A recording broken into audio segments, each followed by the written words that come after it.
We're cutting too fast! Lev, hold on! Vobsy shouted. Levort turned his head and saw the world below. It was a vast expanse of hills and flowers. Beautiful orange, white, purple, and green filled every inch of the landscape. As the tumbleweed lurched, Levort swung sideways. He pulled the strained tension cord tightly as the ship smacked the meadow below. Levort bounced off the roof once, feeling its hard metal surface jab him. The ship skidded through the flowers, sending a plume of dust, smoke, and pollen in its wake. Eventually it slowed, then came to a halt against the side of a hill. The tumbleweed rocked back into a settling position, and then all was quiet. Levort rolled onto his back and pulled the long helmet off his head. He laughed and sucked in the fresh wildflower air. Flom and Vobsy burst out of the hatch and scrambled toward Levort. When they saw him laughing, they sighed. Levort sat up and turned toward Flom.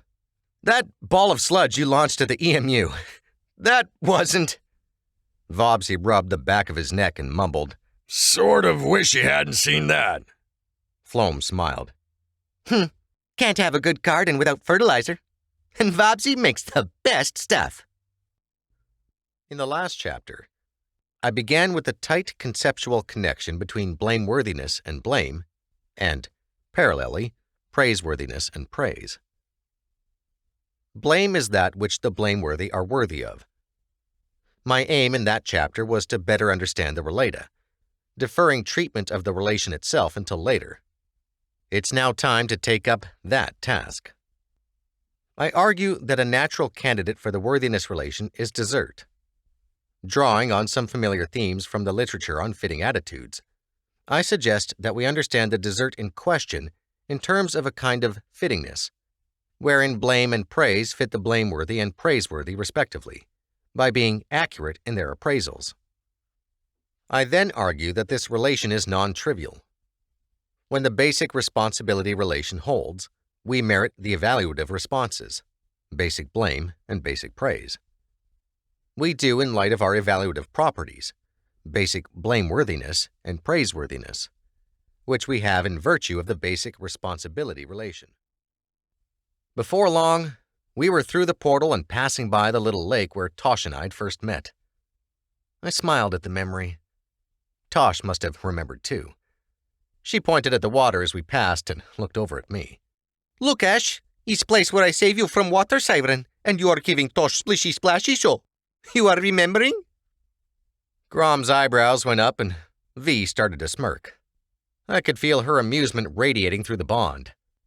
How could I forget? I chuckled. Oh, I remember. I thought of the not-so-old memory from my very first day of Infinity. It seems like so long ago. Hard to believe it's only been a few months. Or days, depending on how you look at it. She smiled broadly then. "You're right. Old Mother is having much surprise when we are coming back so soon again to see her." The Lord Ascendant considered Ava once more, this time with genuine curiosity. "Where did she learn to do this?" the Lord Ascendant asked quietly. "I cannot say, my lord. I was bound from the Isles of Gorin when I picked her up.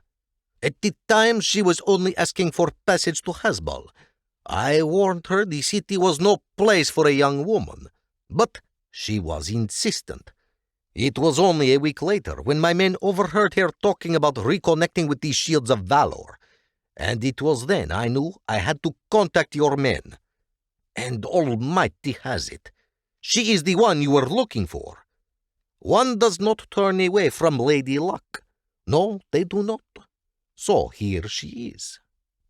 The Lord Ascendant hummed softly, as if trying to decide whether the crow spoke the truth or nonsense. But finally he seemed to accept the words with a gracious nod. "That is unusual, but not unheard of. This girl is very important to me in the future of Hasbal, I think. So I give you the sincerest thanks of all my compeers."